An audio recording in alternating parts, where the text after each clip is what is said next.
Hello good morning दोस्तों, आप देख रहे हैं न्यूज राजस्थान। समय हो चला है राजस्थान की खबरों को जानने का, राजस्थान की खबरों से अपडेट होने का। तो चलिए जानते हैं आज राजस्थान की 25 मुख्य बड़ी खबरों को।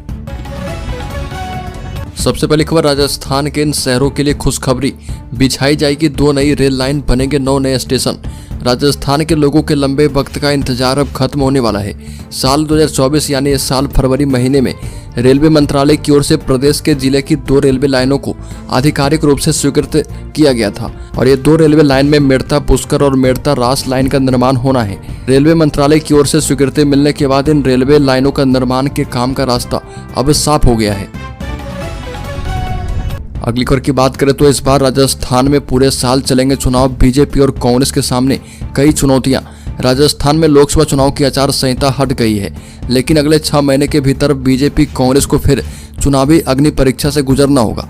सबसे बड़ी अग्नि परीक्षा विधानसभा उपचुनाव होंगे और इसके साथ ही नगर निगम, नगर परिषद, नगर पालिकाओं और फिर पंचायतों के चुनाव होने हैं। इन चुनावों की तैयारी अभी से करनी होगी। राज्य में निर्वाचित 25 सांसदों में से 5 विधायक सांसद बन चुके हैं और इनमें कांग्रेस के 3, आरएलपी के 1 और बीएपी के 1 विधायक शामिल हैं। अगली खबर, नेता प्रतिपक्ष राजस्थान टीकाराम जूली का वाहन दिल्ली मुंबई एक्सप्रेसवे पर नीलगाय से टकराया। दौसा में दिल्ली मुंबई एक्सप्रेसवे हाईवे पर राजस्थान विधानसभा के नेता प्रतिपक्ष टीकाराम जूली की गाड़ी का एक्सीडेंट हो गया। हादसे में जूली के बाएं हाथ में फ्रैक्चर है और बताया जा रहा कि हादसा नीलगाय की वजह से हुआ और हादसे के बाद नेता टीकाराम जूली को जिला अस्पताल लेकर जाया गया। मीडिया से बात करते हुए टीकाराम जूली अपने ठीक होने की जानकारी दी है। अगली खबर, लोकसभा चुनाव में झटका लगने के बाद भजनलाल शर्मा के भविष्य पर टिकी निगाहें। राजस्थान में लोकसभा चुनाव में सत्तारूढ़ भारतीय जनता पार्टी को झटका लगने के बाद अब निगाहें मुख्यमंत्री भजनलाल शर्मा के भविष्य पर टिकी है। पिछले साल दिसंबर में विधानसभा चुनाव में जीत हासिल करने के बाद पार्टी आलाकमान ने भजनलाल शर्मा को राज्य का नेतृत्व करने के लिए चुना था और भजनलाल शर्मा के मंत्रिमंडल मीना ने उनके अधीन सीट पर पार्टी की हार के कारण इस्तीफा देने का संकेत दिया है, जिस कारण मुख्यमंत्री भजनलाल शर्मा को चुनौतियों का सामना करना पड़ सकता है और इस कदम से अन्य मंत्री पर दबाव पड़ने की संभावना है, जिनके क्षेत्र में भी लोकसभा चुनाव में खराब प्रदर्शन हुआ है। अगली खबर, हार की जिम्मेदारी लेकर मंत्रियों पर इस्तीफे का दबाव। कृषि मंत्री मीना इस्तीफा देने पर अड़े हैं। राजस्थान के कृषि मंत्री किरोड़ीलाल मीना राज्य मंत्रिमंडल से इस्तीफा देने पर अड़े हुए हैं और किरोड़ीलाल मीना खुद के प्रभार वाली 7 में से एक भी सीट पर भाजपा प्रत्याशी की हार होने पर इस्तीफा देने का ऐलान किया था। चुनाव परिणाम आने के बाद उन्होंने रामायण की चौपाई एक्स पर पोस्ट कर कहा कि रघुकुल रीत सदा चली आई, प्राण जाए पर बचन न जाई। मीना ने साफ तौर पर इस्तीफा देने के संकेत दिए हैं और पार्टी के वरिष्ठ नेता मीना को इस्तीफा नहीं देने को लेकर मनाने में जुटे हुए हैं। अगली खबर, कांग्रेस के प्रदेशाध्यक्ष डोटासरा ने 24 सांसदों को निकम्मा कहकर राजस्थान की जनता का किया अपमान। बता दें कि भाजपा के प्रदेश उपाध्यक्ष मुकेश दाधीच ने कांग्रेस के प्रदेशाध्यक्ष गोविंद सिंह डोटासरा द्वारा एक अखबार को दिए गए साक्षात्कार पर पलटवार करते हुए कहा कि डोटासरा ने राजस्थान की जनता का अपमान किया है। लोकतंत्र में जनता के द्वारा चुने गए जनप्रतिनिधियों का शासन सीधे तौर पर जनता का ही शासन होता है और डोटासरा द्वारा राजस्थान के 24 सांसदों को निकम्मा कहकर राजस्थान की जनता का अपमान किया गया है। दाधीच ने कहा कि राजस्थान के सांसदों ने राजस्थान के विकास को गति देने का काम किया है। एक और बड़ी खबर, भीलवाड़ा में चलाया जा रहा शुद्ध आहार मिलावट पर बार अभियान। खाद्य सुरक्षा दल ने लिए हैं 5 खाद्य नमूने। राजस्थान के भीलवाड़ा जिले में आयुक्त खाद्य सुरक्षा एवं औषधि नियंत्रण एवं जिला कलेक्टर नमित मेहता के आदेश के मुताबिक चलाए जा रहे शुद्ध आहार मिलावट पर बार अभियान के अंतर्गत अभिहित अधिकारी एवं मुख्य चिकित्सा एवं स्वास्थ्य अधिकारी डॉक्टर चेतेंद्र पुरी गोस्वामी के निर्देशन में गठित खाद्य सुरक्षा दल ने भीलवाड़ा शहर में विभिन्न प्रतिष्ठानों से 5 खाद्य नमूने लिए।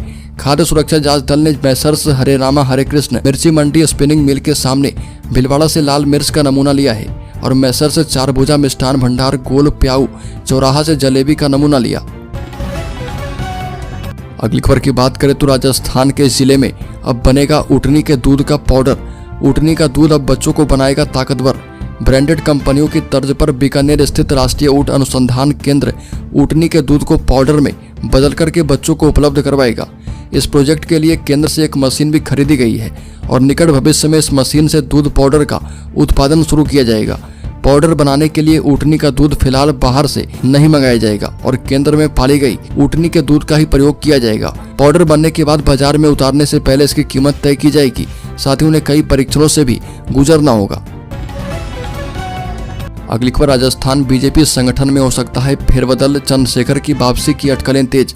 राजस्थान बीजेपी संगठन में लंबे समय से चर्चाएं चल रही है कि मुख्यमंत्री और प्रदेश अध्यक्ष सीपी जोशी दोनों के ही ब्राह्मण होने के चलते प्रदेश अध्यक्ष की सीट में बदलाव किया जा सकता है।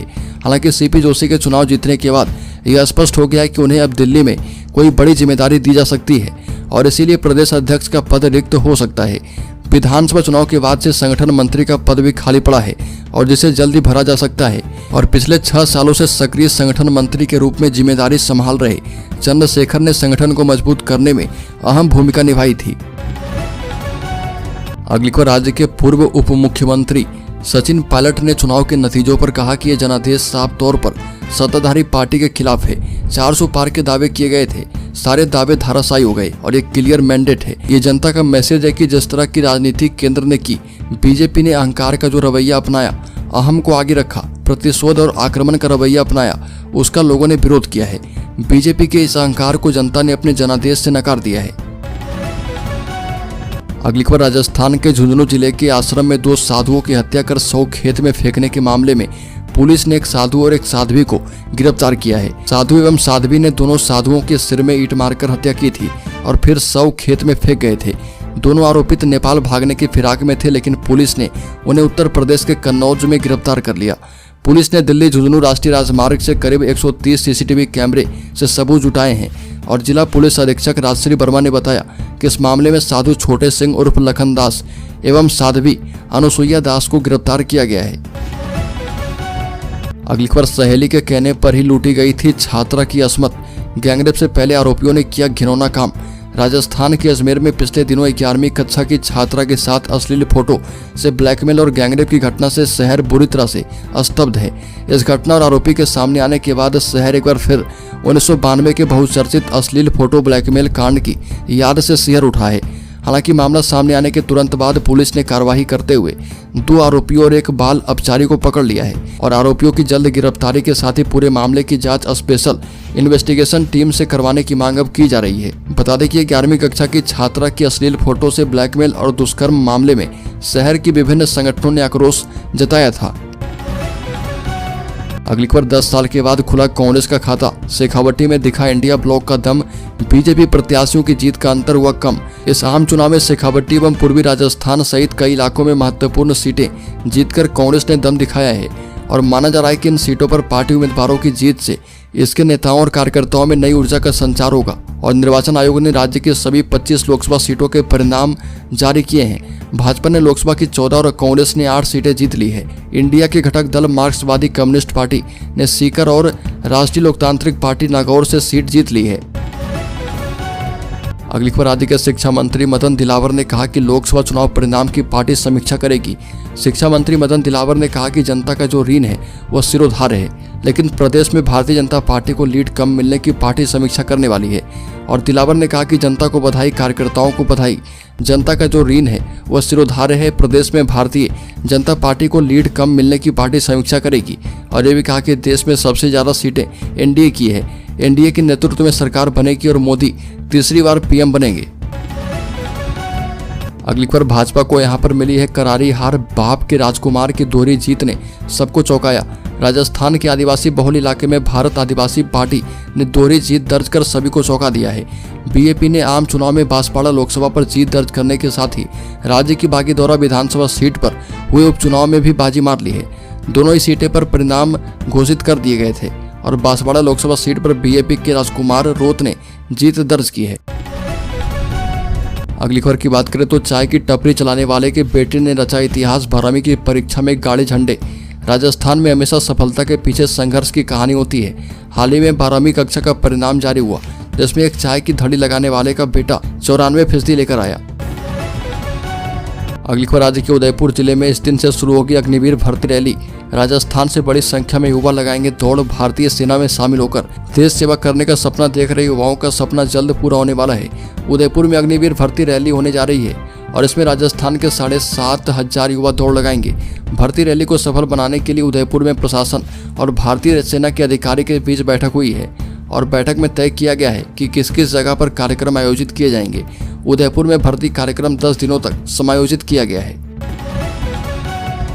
अगली खबर राजस्थान के शेयर होल्डर्स इन्वेस्टर्स के लिए बड़ी खबर। चाइनीज कंपनी से तगड़ी डील, 18% उछलकर शेयर पहुंचे रिकॉर्ड ऊंचाई पर। बता दें कि switch system, lighting system, acoustic system, seating system और अलाउ व्हील्स बनाने वाली यूनो मिंडा ने एक चाइनीज कंपनी के साथ डील की है और इस डील का शेयरों पर इतना तगड़ा असर हुआ कि 18% जा पहुंचा है और इससे भी अधिक उछलकर रिकॉर्ड ऊंचाई पर पहुंचा है।